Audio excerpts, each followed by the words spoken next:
신도 버린 사람들, 어머니의 소박한 세상. 바이는 나를 두르바라고 불렀다. 바이 말고는 나를 그렇게 부르는 사람은 없었다. 내가 태어났을 때는 바이가 과일과 채소 장사를 그만두어도 될 만큼 우리 집 형편이 많이 좋아졌을 때였다. 하지만 바이는 늘 그게 내 덕이라고 말했다. 우리 두르바는 아주 특별한 날이지. 이 아이가 태어나면서 내가 과일 바구니를 머리에서 내려놓을 수 있었으니까. 그렇게 특별 대우를 받다 보니 당연히 형제들 머리 꼭대기에 올라가려고 했다. 가끔 내가 잘못을 해서 다다나 할머니가 호통을 칠 때도 바이는 나를 두둔했다. 두루바는 아직 애기잖아요. 뭘 그렇게 심하게 야단을 치세요. 어쩌다 한번 잘못을 하긴 했지만 나에겐 특별한 자식이에요. 내 짐을 덜어준 행운의 아이라고요. 어렸을 때는 바이가 항상 끝없는 일에 굴레에 묶여 있었던 기억이 난다. 바이의 하루는 우리가 일어나기 훨씬 전에 시작해서 밤 늦게야 끝이 났다. 우리는 잠이 드는 마지막 순간까지 바이가 일하며 내는 소리를 듣곤 했다. 아무리 일찍 눈을 떠도 바이는 벌써 깨진 철 양동이로 만든 화덕 앞에 앉아 있었다. 천성이 부지런한 바이는 그 가장자리에 소똥과 진흙을 발랐다. 새벽 4시에 화덕에 불을 피워서 차를 끓이고 아침과 점심으로 먹을 밥그리를 만들었다. 불이 잘 붙지 않아 연기가 뭉게뭉게 피어날 때도 있었다. 그러면 온 가족이 따끔거리는 눈을 깜빡이고 창자가 쏟아져 나올 듯이 기침을 하며 일어났지만 바이는 어떻게 해서든 결국 화덕에 불을 피웠고 우리는 하루도 빠짐없이 갓 구운 뜨거운 밥그리를 먹고 학교에 갔다. 바이가 제일 좋아한 소일거리는 누구든 붙잡고 예전 이야기를 늘어놓는 것이었다. 가끔 아무도 들어줄 사람이 없으면 혼잣말이라도 했다. 내가 태어날 때이라도 자주 이야기했다. 병원의 옆 침대에는 펀자부 여자가 있었다고 한다. 딸만 5인 그 여자는 아들을 낳고 싶었지만 또다시 딸 쌍둥이를 낳았다. 여자는 절망에 쌓여 울부짖었다. 남편이 나를 내쫓을 거예요. 그러고는 바이를 붙잡고 애원했다. 이 아이들을 데려가시고 돈을 달라는 대로 드릴 테니 당신 아들을 저에게 주세요. 그 여자는 바이를 조르고 또 졸랐다. 바이는 나만 보면 그 이야기를 하고는 나를 꼭 끌어안으며 다정하게 말했다. 내 살덩이를 어떻게 내주겠니? 이 손우의 분신을. 금이라는 뜻의 손우는 바이의 이름이었고 그렇다면 나는 그 금덩이에서 떨어져 나온 조각이었다. 그러다가도 내가 무슨 잘못을 하면 바이는 그 여자를 들먹였다. 그 여자가 어디 사는지 알고 있으니까 계속 이러면 너를 그 여자한테 보내버리고 그 집 딸들을 데려올 테니 그런 줄 알아.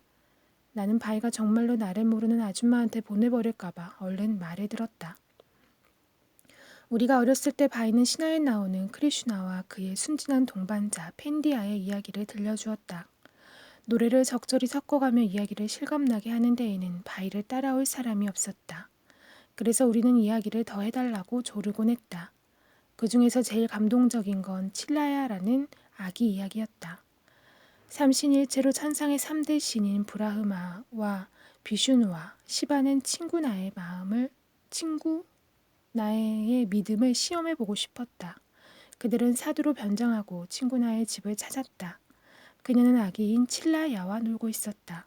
그 모습은 행복의 상징처럼 보였다.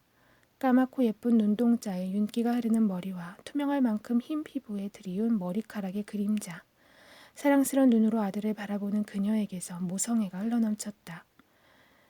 창군하는 사람들에게 공손히 절을 하고는 자신의 모든 것과 같은 어린 아들을 축복해달라고 부탁했다.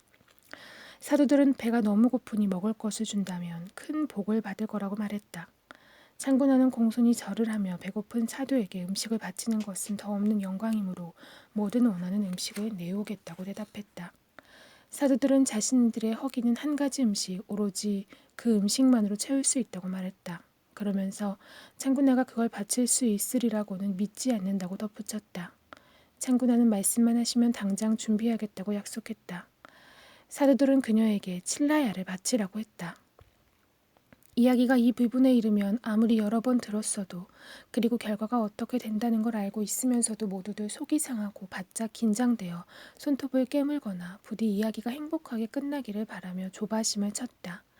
하지만 바이는 우리의 마음을 헤아려 주지 않고 그 부분을 길게 내리며 반복했다. 사두들은 아기의 머리를 절구에 넣고 갈게 했어. 우리는 속이 뒤틀려서 비명을 질렀다. 바이는 이야기를 계속했다. 그리고 또 한 가지 조건이 있었는데 음식을 만드는 동안 눈물을 한 방울이라도 흘리면 그 희생이 모두 물거품이 된다는 거였어. 내 눈에서는 눈물이 줄줄 흘렸다. 그런 이야기는 이미 추월한 나이였던 잔우형은 계집애처럼 운다고 나를 울렸다. 나는 형의 말에는 아랑곳하지 않고 바이의 어깨를 잡고 흔들며 이야기를 계속해달라고 졸랐다. 가슴이 무너질 것 같았지만 찬구나는 사두들이 하라는 대로 했어. 속으로 크리슈나 신의 이름을 끝없이 부르며 이 고통에서 구해달라고 예언했지. 사두들에게 음식을 바치고 나면 목숨을 끊겠다고 결심했어. 칠라야 없이 무슨 낙으로 살아가겠어. 마음으로는 통곡했지만 눈물은 한 방울도 흘리지 않았어. 창구나의 믿음을 확인한 사두들은 마당으로 나가 죽은 아들의 이름을 부르라고 했어. 창구나는 가슴이 터져 나갈 것 같았지. 방금 전에 제 손으로 잔인하게 죽인 제 피와 살을 어떻게 부를 수 있겠어.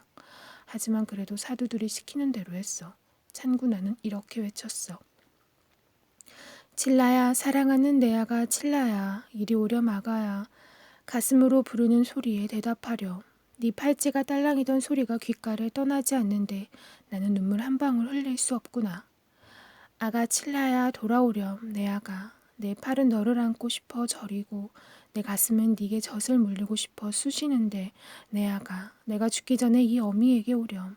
고통받는 어미를 봐서라도 칠라야 아가 칠라야 돌아오렴. 딸랑이던 네 팔찌, 토닥이던 너의 발, 까르륵거리던 그 웃음소리, 저기 칠라야가 보이네. 뛰고 달리며 사랑스런 머리카락을 흩날리네. 그제야 나도 죽었다 살아난 듯이 안도의 숨을 내쉬었고 바이는 나를 껴안고 숨이 넘어갈 지경이 될 때까지 간지럼을 태우면서 울보 물컹이라고 불렀다. 바이는 이 감동적인 노래를 부른다기보다 높낮이가 없는 톤으로 읊는 쪽에 가까웠다. 하지만 지금도 찬구나의 이 노래를 부르던 바이를 생각하면 머리카락을 흩날리며 제 어머니에게 달려가는 어린 칠라의 모습이 느린 동작으로 떠오른다. 세월이 흐르고 흘러 미국에서 공부를 하던 시절 나는 집이 그리울 때마다 칠라의 노래를 또는 바이가 불러주었던 자장가들을 바이의 사투리 그대로 바이처럼 음정과 박자를 무시한 채 부르곤 했다. 그런 나를 보고 바수는 어쩌면 그렇게 어머니랑 똑같이 음정과 박자를 무시할 수 있냐? 고 놀리곤 했다. 그래도 그렇게 노래를 부르면 집과 가족의 온기가 나를 따뜻하게 감싸주었다. 나는 바이가 노래와 이야기로 재창조해낸 신화와 전설의 세계에 푹 빠졌다. 그리고 바이는 아예 그 세계 속에서 살았다. 바이는 이 지구를 신화에 등장하는 셰시아라는 뱀이 머리로 떠받치고 있다고 믿었다. 어디서 지진이 났다는 이야기가 들리면 바이는 지구의 무게가 너무 버거워진 뱀이 머리의 위치를 조정해서 그렇다고 말했다. 우리는 바이에게 실상을 설명해 주려는 노력을 결국 포기했다. 1969년에 닐 암스트롱이 달에 갔고 우주에서 찍은 지구의 사진이 신문에 실렸다. 나는 그걸 바이에게 보여주며 의기양양하게 말했다. 봐요, 이게 지구 사진이란 말이에요. 바이가 말하던 셰시아가 대체 어디 있다는 거예요. 사진을 쳐다보던 바이는 이런 바보가 어디서 태어났냐는 듯한 눈빛을 나에게 보냈다. 그리고 한번 봐준다는 투로 말했다. 들어봐, 셰시아 나그는 신이야. 너는 어쩜 그렇게 멍청할 수가 있니? 한낱 인간이 찍은 사진을 신의 모습이 잡힐 거라고 생각하는 거야. 그날 나는 바이를 계몽하려는 어리석은 노력을 완전히 포기했다.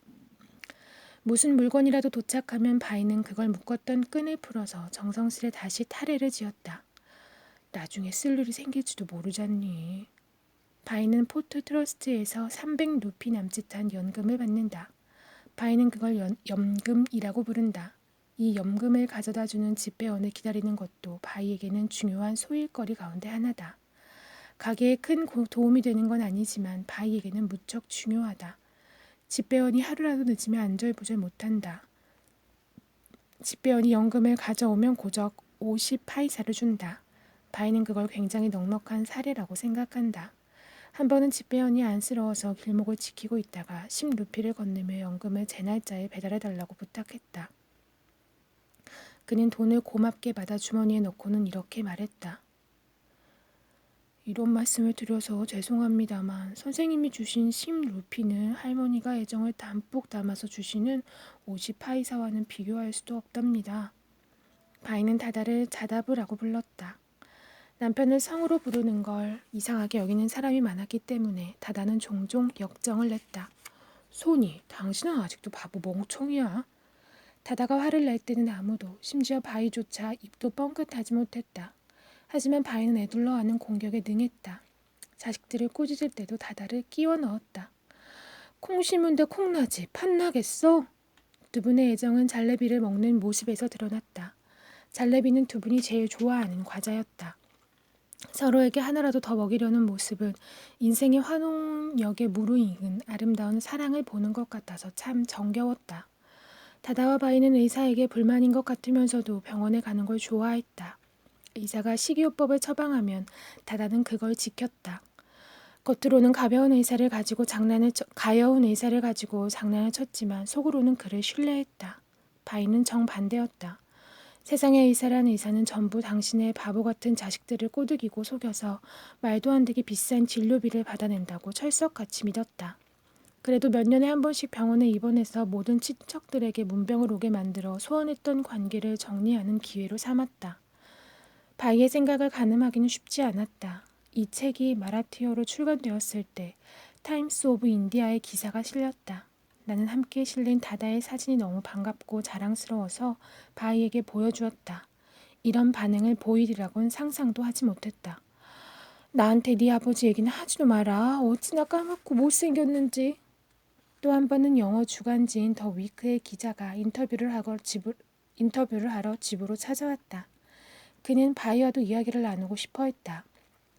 기자는 마라티어를 하지 못했기 때문에 내가 통역을 해야만 했다. 다다를 한마디로 표현하신다면요? 기자가 물었다.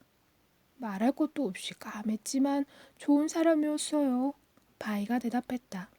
기자는 피부가 검지만 잘생겼다 라고 썼다. 그리고 다음 질문을 했다. 남편분과 살면서 가장 좋았던 점은 뭐죠? 그는 술을 입에도 대지 않고 나를 한 번도 학대하지 않았어요.